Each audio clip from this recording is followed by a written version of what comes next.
The redistricting battle continues, and it is getting insanely close in Indiana right now, where the House has just approved a new map. Now it's going to the Senate. This is what the map looks like. And this would be a 2-seat pickup for Republicans. You can see right here, all red. And you can see what it was before. It looks freaking insane. And these were the Democrat seats before. You can see incredibly gerrymandered. Now it looks actually kind of normal. And again, Democrats are trying to claim right now that this would be gerrymandered, even though it looks a lot more normal. The reason why they're concerned about it is if you look in the middle, there's a bit of a spiral there, and it's because it's splitting up Indianapolis, which of course is going to be more liberal because it's a city. And I have to say, Republicans did a fantastic job. Before I talk about the controversy with all of this, just looking at the map for a second, none of these districts are close. They did a very, very good job. I've said it a million times. I have to say this every time I talk about gerrymandering. I'm pro gerrymandering. You want to know why? Because when you try to outlaw gerrymandering, someone's going to gerrymander anyway. Anything someone doesn't like, they call gerrymandering. So people can try to pass these anti-gerrymandering laws, but it's all BS. At the end of the day, what matters is Republicans in Republican states fighting Democrats trying to gerrymander there. And I fully understand that in blue states, Democrats are going to try to do the same. That's just life. But when Republicans don't do it and Democrats do, that's when we lose. So I don't have any problem calling it gerrymandering. That's the game. That's part of politics. If you don't like it, sorry, that's how it is. But the reason why I'm highlighting how good of a job they did on this map, you can see they didn't have to gerrymander this and make it, or you can call it redistricting if you want to.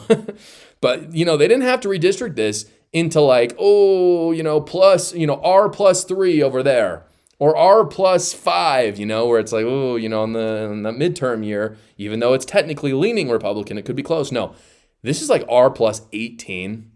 The worst one is R+14. Like, these are solid red districts now, which is fantastic because obviously that's what California is doing. So I think Republicans should fight back and do it too. Now, the Senate has to pass it. And you might be thinking, if the House passed it, then surely the Senate will pass it too. I mean, that just makes sense. No. There are some Republicans right now being incredibly stupid for whatever reason in the Senate with 50 members in Indiana, and 40 of those are Republicans, so they have a supermajority. There are 19 of those Republicans siding with Democrats right now. I'm not joking. They need 25 in order to pass this, and with 19 going the other direction, you've got a problem because there are some Democrats. One of them, Michael Bohacek, I believe you say his name, tweeted this out, and this just shows how stupid they're being. He said this. He said, "Many of you have asked my position on redistricting. I've been unapologetic advocate for people with intellectual disabilities since the birth of my second daughter. Those of you that don't know me or my family might not know that my daughter has Down syndrome. This is not the first time our president has used these insulting and derogatory references, and his choice of words have consequences. I'll be voting no on redistricting. Perhaps he can use the next 10 months to convince voters that his policies and behavior deserve a congressional majority." Here's the thing. I get it. Like, I've got friends who have Down syndrome. I've got family members that have disabilities. I understand that there are people who are offended when Donald Trump calls Tim Walz retarded. I thought it was funny, personally. I understand that there could be an offense taken. Okay, whatever. But at some point, are you going to make your entire policy position off of just being angry that someone said a word? Like, can we just grow up for a second? This guy is literally giving Democrats more power because Trump said the word retarded. They're not serious people. Like, what is this guy doing? This isn't principled. It's good to be principled sometimes and stand your ground. This is not principled. You are literally giving Democrats control of your state because someone said one word. It does not make sense. I don't know a lot about this guy, but I have a feeling he's not very conservative. Because if he was, he would care a lot more about the future of his daughter than what the president said about someone else who, I'm sorry, was acting retarded. I don't care if you're offended. I just don't care. That's how it was. Tim Walz was that way. Politico reports that Turning Point is going to primary them because of this, and they should. They said this. On Friday, Turning Point Action announced that it was partnering with several Trump-aligned super PACs to target Indiana Republicans who are blocking the president's redistricting effort, including threatening to spend millions of dollars to primary resistant members of the Indiana GOP. They should. This is ridiculous. Why in the world would you as a Republican Party or a PAC that supports the Republican Party think that you should just give money to people who aren't going to vote with you and give power to the Democrat Party. It makes no sense. And if you are the person pushing back, back against the GOP, just understand you're going to get primaried and you deserve it. Because if you're going to be a member of the party, to some extent, you have to be subordinate to that party. Before we get back to the show, guys, I want to tell you about something that you're going to want for your home, for your car, and your travel bag, Noxiderm. This is not the old school wound ointment your parents use. Today's bacteria are tougher, more dangerous, and every cut, scrape, or burn carries a risk of infection. That is why I use Noxiderm, a premium fast-acting first aid antiseptic foam. It helps protect minor wounds, including against some antibiotic-resistant bacteria based on lab testing. Noxiderm is also formulated with nitric oxide, nature's miracle molecule, to support healthier-looking skin and reduce the appearance of scars. My favorite part, personally, as someone with type 1 diabetes, recently, I was actually recently diagnosed just a few months ago.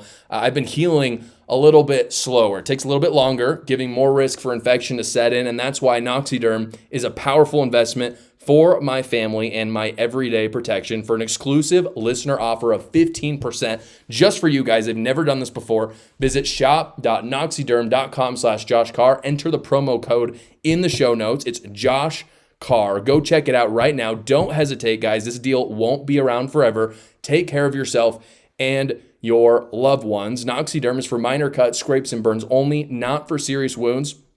A slight sting upon first applications indicates the product is working. This product helps reduce bacteria in the skin surface and supports the appearance of skin as it recovers. It is not a substitute for professional medical care. Welcome to politics. President Trump has been pushing hard against them, obviously. He tweeted this out. Frankly, kind of nice. Like, he was a lot more diplomatic than usual, to be honest. He said this. I'm going to just read the bottom. Top is too long. He said, the Indiana Senate must now pass this map as is. Get it to Governor Mike Braun's desk ASAP to deliver a gigantic victory for Republicans in the Hoosier state and across the country. I am hearing that these 9 senators, some of whom are up for re-election in 2026 and some in 2028, need encouragement to make the right decision. He then names them. Let your voice be heard loud and clear in support of these senators doing the right thing. Thank you for your attention to this matter. Quite diplomatic, nicer than usual. But let's face it, these people want power. That's all they want, most of them. It's how politicians roll. So they should fall in line, hopefully, and Republicans should get 2 more House seats. That's the hope. The Senate there in Indiana heard different arguments going into this on the redistricting. You can tell that even in a Republican state, they've got a couple crazies, probably in the Indianapolis area. They're like nutsos. And there was a good interaction between someone arguing for the redistricting and one of these wackos. Here is one witness arguing with the senator, saying that Republicans have a problem with political violence. I guess that's our problem. So are you not aware that Democrats have consistently been targets of violence and threats from Republicans? What violence and threats are you talking about? Well, let's talk about Minnesota.